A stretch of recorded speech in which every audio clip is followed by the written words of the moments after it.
Bonjour, nous sommes le mercredi 14 avril 2021 et je vous propose la situation des cultures de cette semaine. En ce qui concerne les colzas, la floraison démarre maintenant dans l'ensemble des parcelles.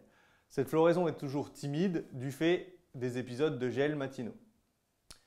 Au niveau des méligettes, leur nombre a diminué avec le froid. De plus, maintenant on a assez de fleurs pour protéger les boutons en cours de formation.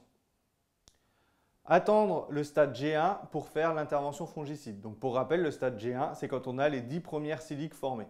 Donc il est encore largement trop tôt avant d'intervenir. Au niveau des blés, les parcelles vont du stade épi 1 cm à 1 nœud. Pour le moment, la situation est saine. Les maladies sont freinées par le froid, tout comme le développement, puisque on observe une évolution des stades assez faible ces derniers jours.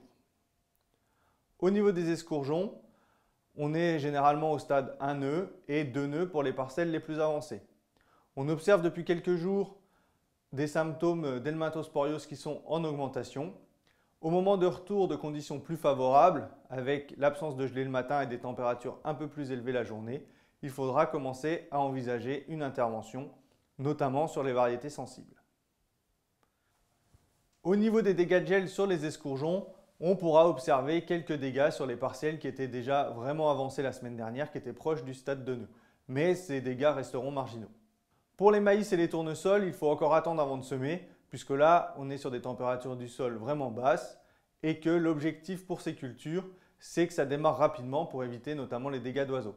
Donc, il faut attendre que les températures remontent, surtout les températures du sol. Au niveau des lins, on a fait un tour au niveau des parcelles. On observe très peu de dégâts de gel, donc c'est plutôt encourageant et la culture n'a pas souffert. Je vous souhaite une bonne semaine, à la semaine prochaine.